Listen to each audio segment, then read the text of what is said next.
우리 그리스도인들에게 어떤 그 소망이 있다면, 물론 이 땅에서 다른 사람들보다 복되게 사는 것도 하나의 큰 소망이겠지만, 더 큰 소망은 우리 주님께서 이제 약속하신 대로 재림하시고, 그리고 나서 또 주님이 이루어놓으실 그런 그 새로운 세상, 그런 새로운 세상을 살아가는 것, 그것이 이제 우리 그리스도인들의 아주 큰 소망이 아닐까 이렇게 생각을 합니다.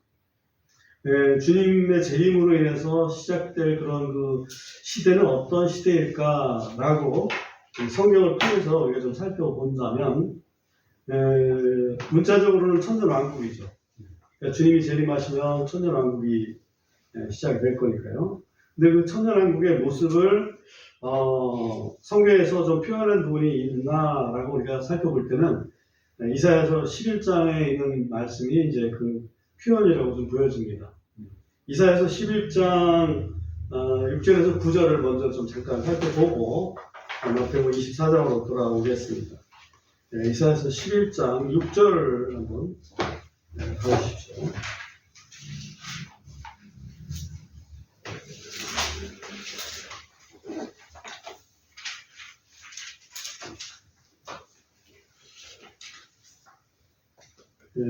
거기 보면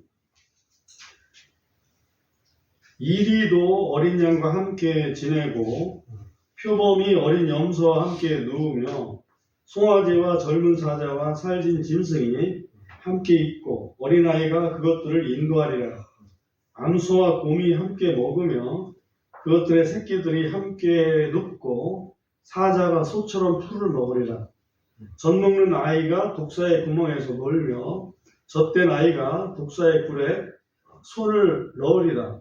그것들이 내 모든 거룩한 산에서 상하거나 해를 입지 아니하리니 이는 물들이 바다를 덮음같이 주를 아는 지식이 땅에 충만할 것이기 때문이라. 여기 이사야서 11장 6절부터 9절까지에 있는 이 말씀이 천년왕국의 모습을 보여준 게 아닌가 이렇게 생각이 듭니다.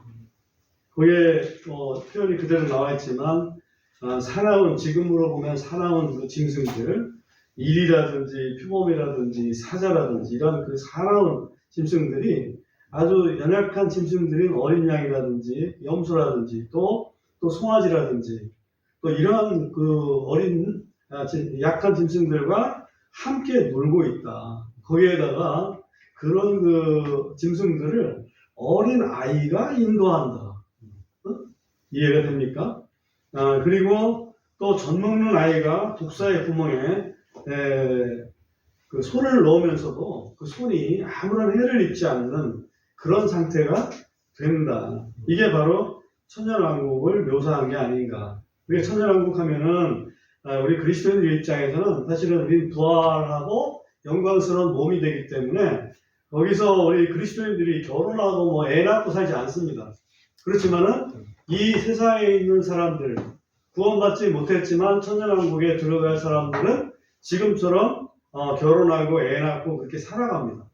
그럴 때에 지금과는 완전히 다른 모습이 그때는 한마디로 악이 없어져요. 지금은 악이 판칩니다.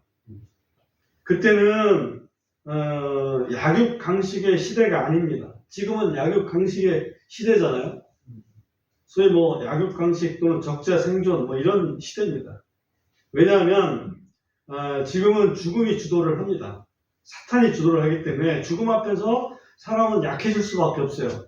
죽음 앞에서 어찌 보면 사람들은 또 약해지기도 하지만 또 악해질 수도 있다는 거지. 반면에 천년왕국에는 죽음이 주도를 하지 않습니다. 생명 대신 그리스도께서 주도를 하십니다. 그렇기 때문에 상호 존중의 시대가 될 것이다. 저는 이제 그렇게 생각합니다. 그리고 그 시대를 또 다른 표현을 한다면 공존 공영하는 시대가 아니냐 이렇게 생각을 합니다. 우리 어떤 그 인간적인 생각으로 볼 때는 그게 제일 그 바람직한 사회죠. 그렇지만 그게 이제 영원한 시대는 아닙니다. 영원한 사회는 영원한 나라는 그야말로 우리 그리스도인들처럼 이제 완전히 영광스러운 그 몸을 입은 하나님의 백성들이 새로운 세계, 우리가 상상할 수 없는 새로운 세계를 이제 살아가게 되는 그것이 이제 영원한 거지만 그리스도가 주관하는 이 천년왕국 시대는 그 중간 시대라고 볼 수 있어요. 그 중간. 그 중간 시대만 해도 얼마나 귀하겠습니까? 우리가 볼 때는. 천년왕국은 완전한 영원한 세계도 아니고 지금도 아닌 그 중간의 시대가 될 것이다. 이것을 좀 말씀드리면서 잠시 이제 마태복음 24장으로 돌아와서 말씀을 좀 상고하도록 하겠습니다. 우리는 지금 2024년 5월을 살고 있습니다. 이 세상은 아직 그리스도가 재림하셔서 천년왕국을 이룬 그런 새로운 시대가 아닙니다. 분명하죠? 네. 왜냐하면 우리 몸도 지금 우리 친구들도 죽어가는 친구들, 죽은 친구들 많이 있습니다.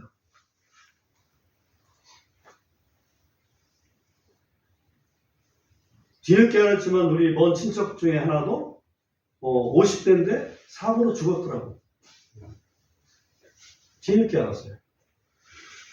그러니까 우리는 지금 죽음을 이제 경험하고 있는 시대에 살고 있기 때문에 결코 아직 새로운 시대라고 할 수가 없습니다. 그런데 신천지에서는 전도하면서 얘기를 합니다. 아직도 주님이 재림하신 걸 모르세요? 이렇게 엉뚱한 얘기를 해요. 그리고 얘기를 합니다. 저요, 서울대 학생이에요. 내가 그냥 벌로 먹겠어요? 벌로 믿겠어요? 그렇게 자랑하면서 얘기합니다. 물론 아무 소리가 나 있습니다만, 만약에 그런 이만희가 육신으로 영생한다고 그러는데 그 사람이 죽으면 어떻게 할 겁니까? 그래도 믿을 겁니까?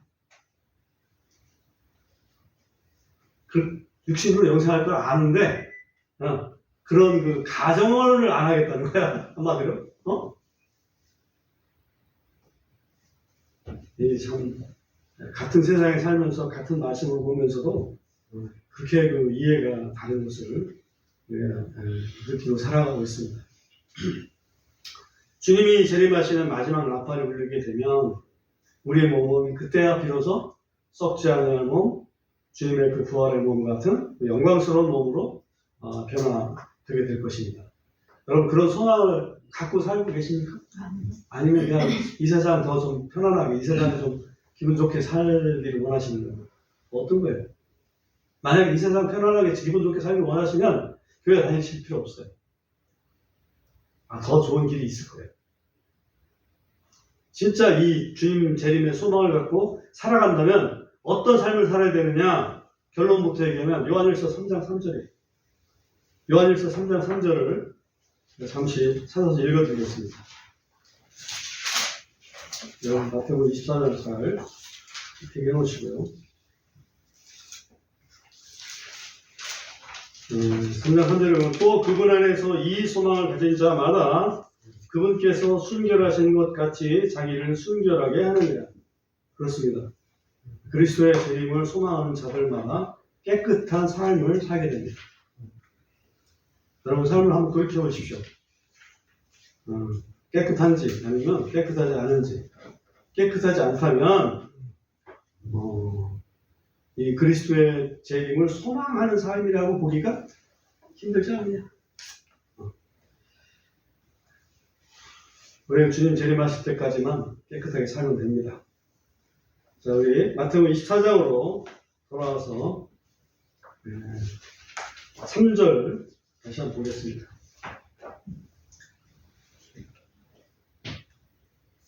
그분께서 올리브산 위에 앉으셨을 때에 이 올리브산은 옛날 표현으로 하면 감람산이죠. 예루살렘 동편에 있는 산입니다. 올리브산에 위에 앉으셨을 때 제자들이 그분께 은밀히 나와 이르되, 은밀하게 이렇게 나와 얘기하는지 모르겠어요. 그냥 조용히 가서 얘기를 했다 이 말이죠. 우리에게 말씀해 주소서. 언제 이런 것들이 있겠사오며 또 주의 오심의 표적과 세상 끝의 표적이 무엇이리까? 예수님한테 제자들이 가서 묻는 거죠.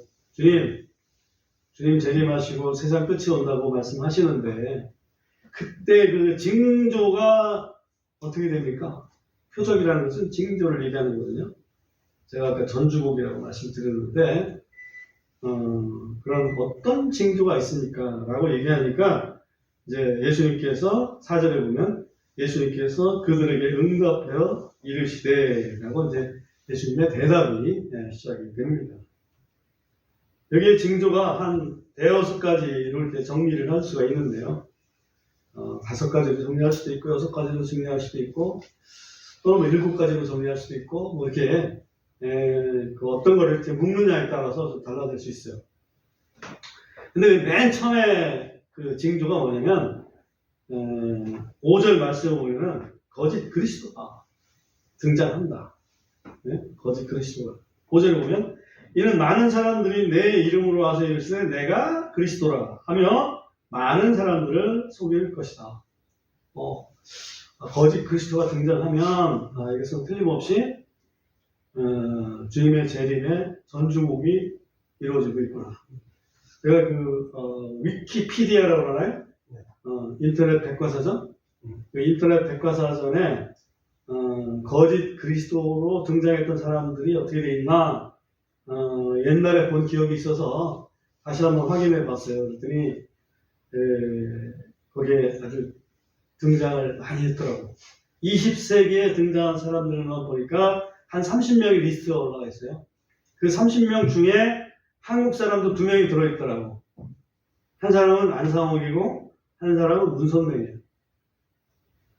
그 이외에도 그리스도 행세를 한 한국 사람들이 있지 않습니까? 그럼에도 불구하고 거기 30명 리스트에는 20세기의 30명 리스트에는 2명 딱 들어있더라고. 이 사람들이 그리스도로 행세를 할 수 있었던 그 이유 중에 하나는 이 사람들이 나름대로는 기적을 행합니다. 그리스도라면 뭐 기적을 행해야 되잖아요. 나름대로 기적을 행한다. 그러니까 사람들이 속죠.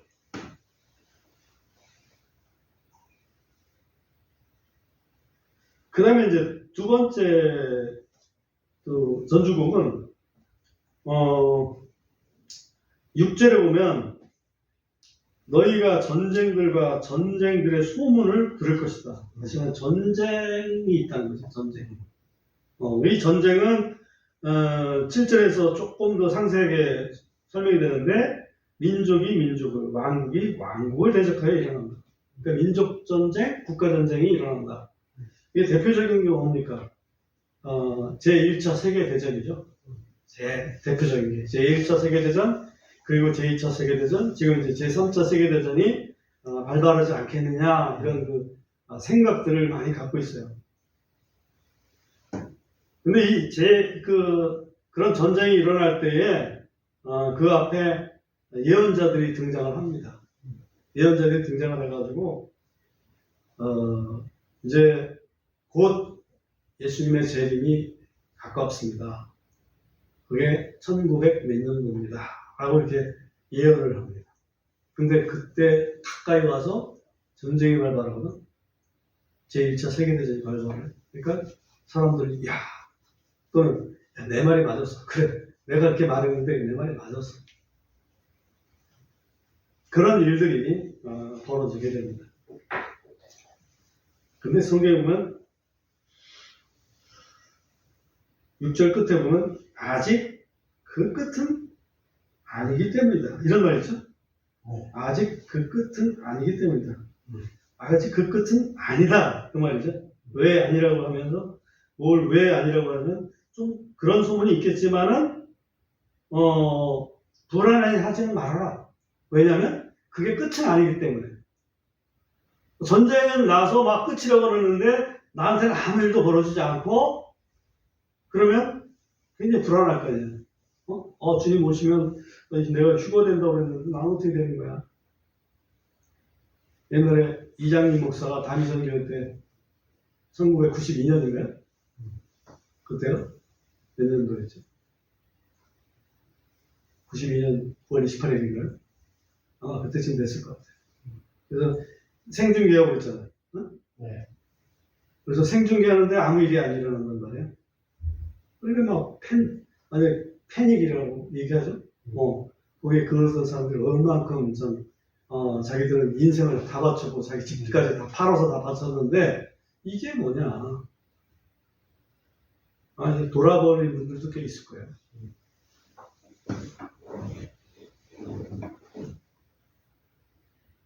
그래서 예수님은 말씀하시기를 그런 것 때문에 불안해하지 말라. 우리가 예수님을 믿는다면 우리 심령 속에 내가 있는 게 아니고 사실은 내 속에 누가 계시는 거예요? 성령께서 계신다고. 이거 우리가 인식해야 돼요. 내가 주인을 노릇하려고 하면 안 됩니다. 성령님이 무슨 말씀하시는지 성령님께 항상 질문을 드려야 돼요. 속으로. 겉으로 성령님은 뭐예요? 이렇게 하지 말고 속으로 영적인 것이기 때문에 성령이 계시면 언제라도 주님 재림하시면 그 성령께서 우리를 변화시켜 주십니다. 그죠? 왜 성령이 있으니까 우리 그걸 믿는 거예요.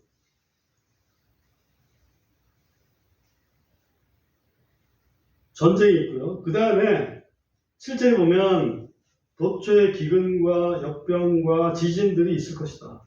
이거 요즘에 정말 그 어느 때보다도 심해졌습니다. 기근과 역병과 지진. 최근에는 정말 광동성 거기에 토네이도가 엄청 발생했잖아요. 토네이도. 중국에 무슨 토네이도는 저 미국이나 발생하는 거지 아시아에 무슨 토네이도입니까? 해봤자 회오리 바람 정도죠. 근데 이번에는 그게 아니었어요. 완전 토네이도가 발생을 해가지고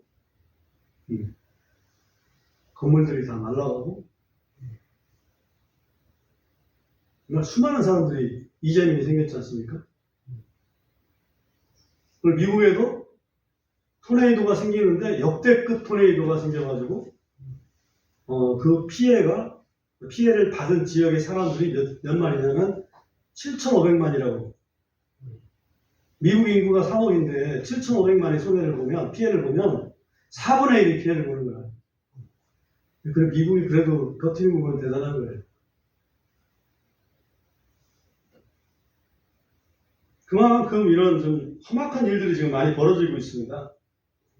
역병 같은 것도 마찬가지잖아요. 코로나도 있었지만은 코로나보다 1000배 정도 강한 그런 그 파괴력을 가진 전염병이 지금 발생하고 있다. 이렇게 하고 있습니다. 우리한테 이렇게 피부로 안 닿아서 그렇지 코로나처럼 갑자기 닿을 수도 있다 이거죠.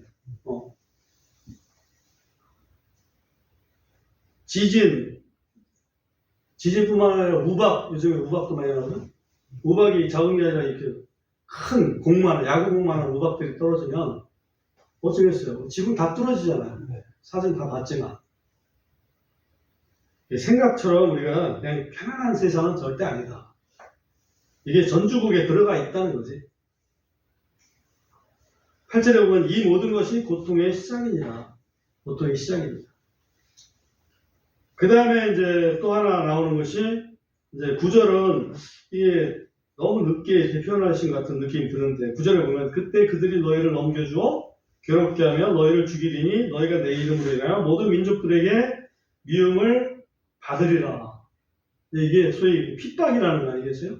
근데 핍박은 이미 우리가 피 흘린 말같이 이런 논문집 강의를 통해서 봤지만 중세 시대 때 이미 우리 침례교 신도들이 5천만이 죽어갔다 이거지.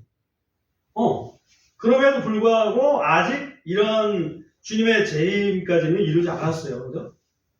근데 죽어간 침례교 성도들의 입장에서는 이 정도면 주님이 이제 오실만 한 거 아니야?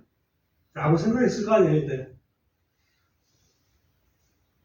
그래서 이 말씀은 조금 너무 오래 가는 거 아닌가 하는 생각이 들어요. 구절 말씀. 그래서 그러다 보니까 10절에서 그때 많은 사람들이 실족하고 서로 배반하며 서로 미워하리라. 서로 미워한다. 그 얘기는 죽음 앞에서 상사가 없더라. 장병의 효자 없더라 하는 거 똑같아요.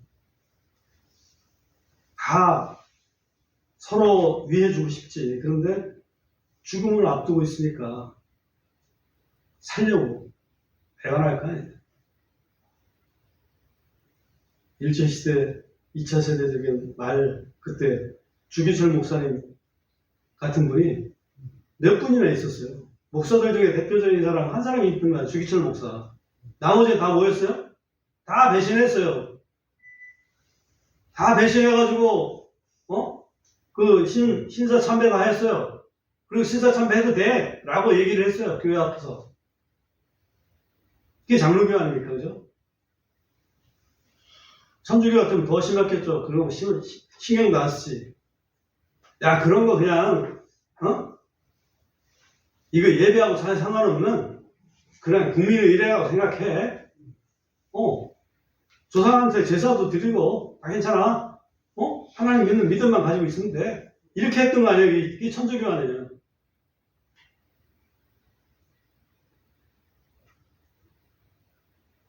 왜? 안 그러면 죽으니까. 집에서 쫓겨나는데, 집안에서. 그 사람은 죽음 앞에서는 약해질 수밖에 없다. 그런 일이 벌어진다. 이게 이제 그런 일이 벌어져야 주님이 오실 때가 됐다. 그 얘기를. 근데 지금 그런 일이 벌어지나요? 별로 안 벌어지는 것 같아요. 예수 믿는다고 해서 누가 뭐라고 하지도 않고, 제사 안 지낸다고 누가 뭐라고 하지도 않고, 그렇죠? 꼬장꼬장한 사람들이 몇 명 있긴 있지만, 그거 빼놓으면 전혀 그렇지 않습니다. 그래서 아직은 그렇지 않은 것 같아요. 지금 실족하고 배반하고 미워하는 이거는 그런 것 때문이 아니지.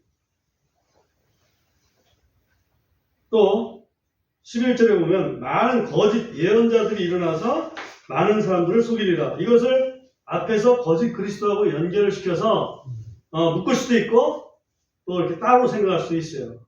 거짓 예언자의 등장입니다.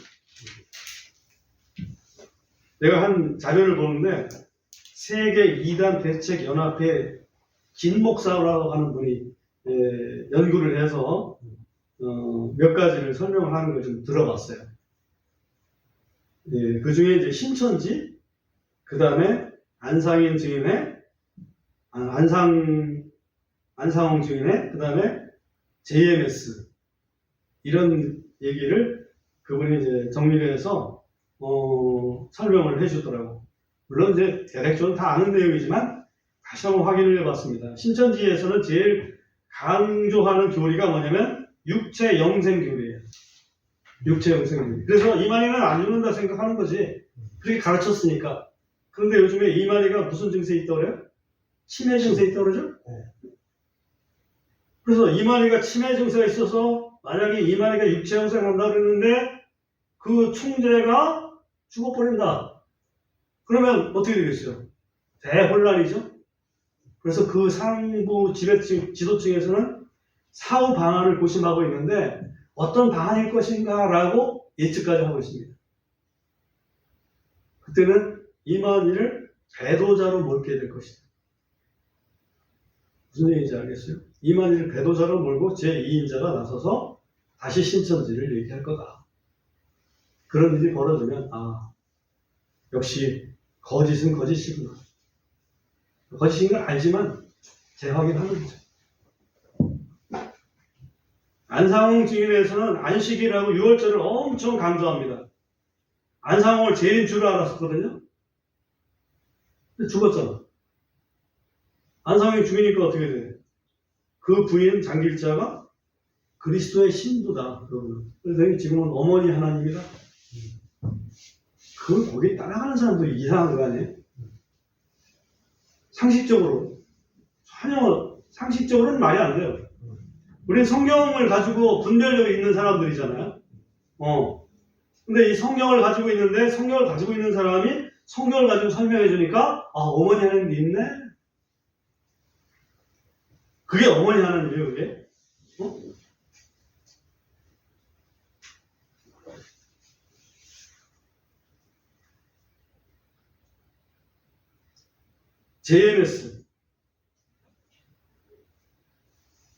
JMS는 특징적인 게 교주하고 신도 사이에 심리적인 애정 관계를 형성한다. 이게 특징이라고 해요. 심리적인 애정.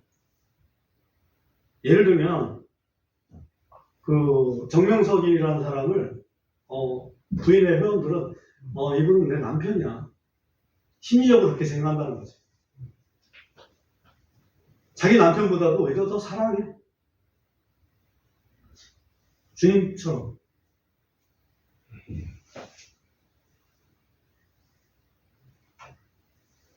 JMS가 2009년도에 성범죄로 인해가지고 10년 동안 깜빡이 갔습니다. 그래서 2018년에 출감을 했죠. 출감을 하고 나서 또 나쁜 짓을 했어요. 또 나쁜 짓을 했어요. 지금 현재 정명석이가 78살이라고 하더라고. 78살인데 작년도에 징역 23년을 선고받았습니다. 그래서 그 징역 살고 나오면 101살이 된다. 그런데도 불구하고 거기 있는 사람들, 신도들의 상당수는 우리 주님이 저렇게 핍박받고 계시는구나. 전혀 성경하고 다른데, 그죠? 어떻게 하면 그렇게 될 수 있죠? 사람의 심리라는 건 그렇게 돼 있습니다. 우리는 말씀을 믿어야 됩니다. 여러분, 심리 믿지 말고, 네. 말씀을 믿어야 됩니다. 네. 12절 보면, 마태복음 24장 12절 보면, 또 불법이 성행함으로 많은 사람들의 사랑이 식어지리라. 이 불법이라는 게 율법하고 전혀 상반되는 그런 것들입니다. 예를 들면 동성결혼 합법화, 미국의 여러 주에서 동성결혼 합법화 시켜놨죠. 우리나라 국회의원들도 동성결혼 합법화해야 된다 이런 거 하는 사람 있죠.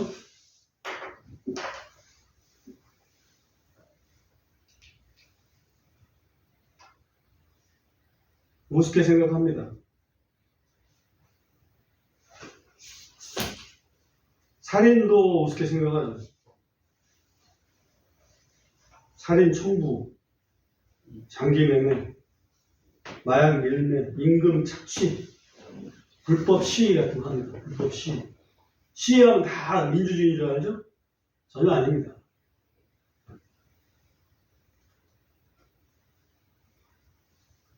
이게 불법이 아주 성행하기 때문에 사람들의 사랑이 식어진다. 사랑해봐야 소용이 없구나.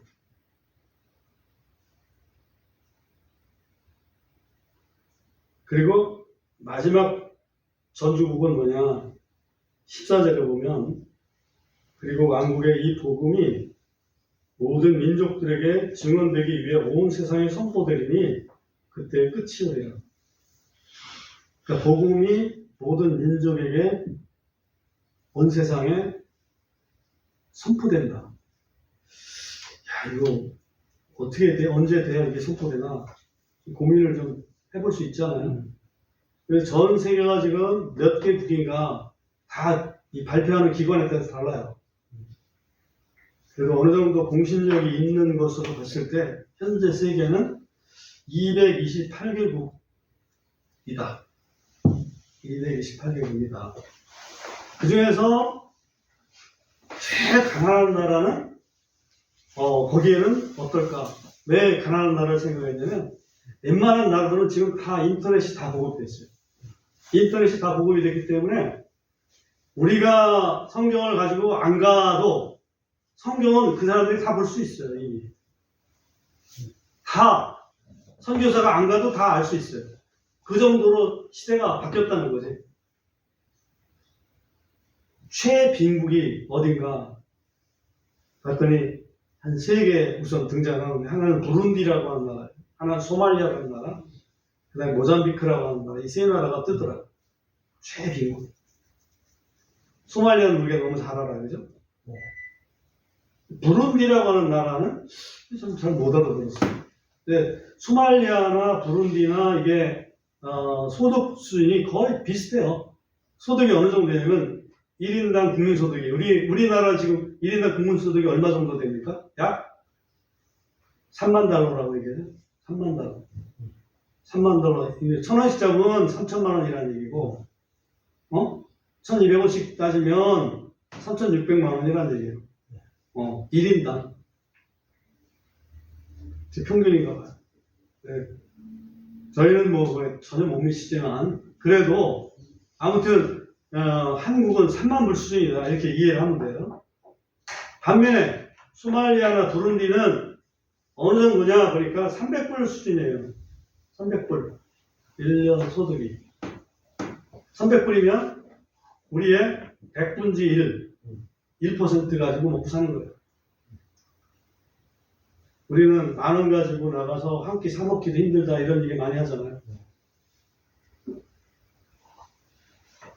집에서 만들어 먹어야지. 사 먹을 생각 안 해요. 10,000원이면 닭가슴살이 몇 개인데. 응? 맞잖아요. 집에서 만들어 먹으면 됩니다. 근데 안 만들어 먹으면 사 먹어야 되는데, 사 먹으려면 10,000원 가지고 한 끼 겨우 해결한다고. 근데 소말리아는 10,000원 가지면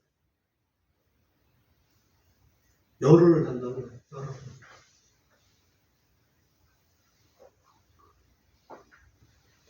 소말리아는 왜 이렇게 못 사나? 그래서 종교가 뭔가 따져보니까 기독교가 0.02%예요. 기독교의 0.02%. 인구가 1,000만인데 0.02%. 0.1%면 1,000만 중에 10,000명이잖아요. 근데 그거에 또 10분의 2. 그러면 얼마예요? 0.0이니까 그것도 안 되는구나. 맞나? 맞기는? 맞죠? 10분의 2. 그러면 한 2,000명? 1,000만 중에 2,000명이 되고 그리스도인이에요. 99.8%는 무슬림입니다. 순위파. 그래서 무슬림이라 그런가? 부룬디를 봤어요. 부룬디가 더 못 사는데 거기도 더 비슷해요. 소득 수준은. 인구가 1,200만 명인데 거기는 천주교가 60%고 개신교가 15%나 돼요. 무슬림은 5%밖에 안 돼요. 근데 그렇게 못 살더라고. 종교하고도 상관이 없구나. 잘 살고 못 살고. 내 얘기는 그 못 사는 나라에도 복음은 전파되어 있다는 거지. 그렇죠? 그 못 사는 나라들까지 전파가 되어 있다면 지금 세계에 전파가 안 된 데가 있겠냐? 저는 거의 없다고 봅니다. 다 전파됐어요. 아주 극소수, 그냥 소수, 그야말로 고산지에 사는 그런 소수 민족들이 있거든요. 그 사람들에게는 전달이 안 될 수도 있는데 그 사람들도 핸드폰 다 갖고 있어요.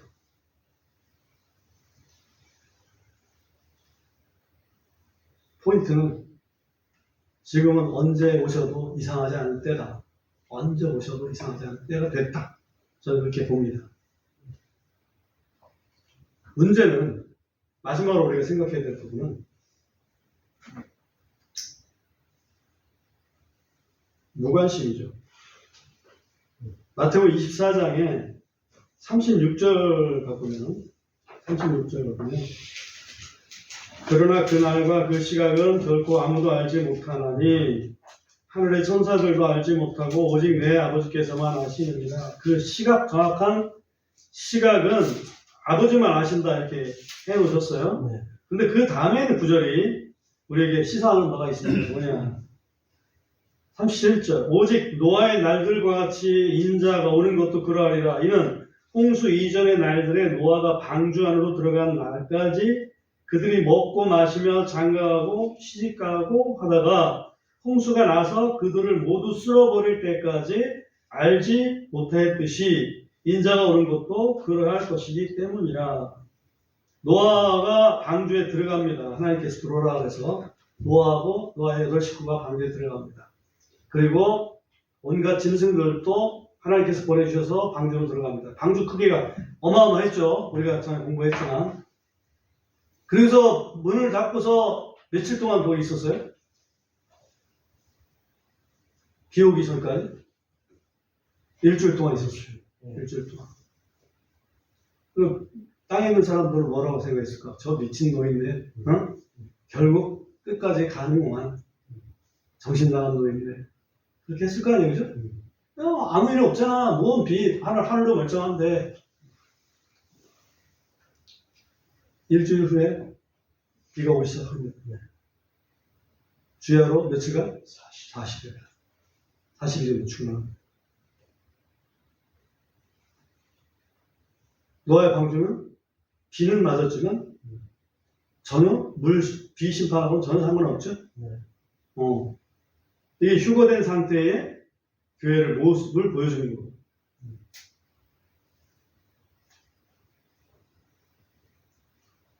무관심이라는 얘기죠.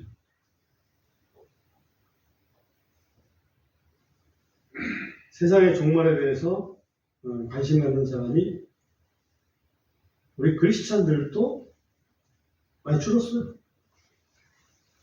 교회는 나오는 사람도 줄었어요. 미국 사람들도 마찬가지고. 그러나 마지막 나팔은 분명히 울리게 될 것입니다.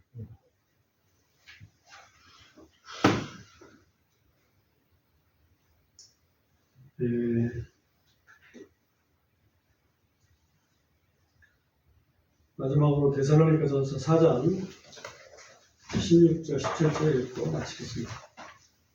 데살로니가전서 4장 16절 17절.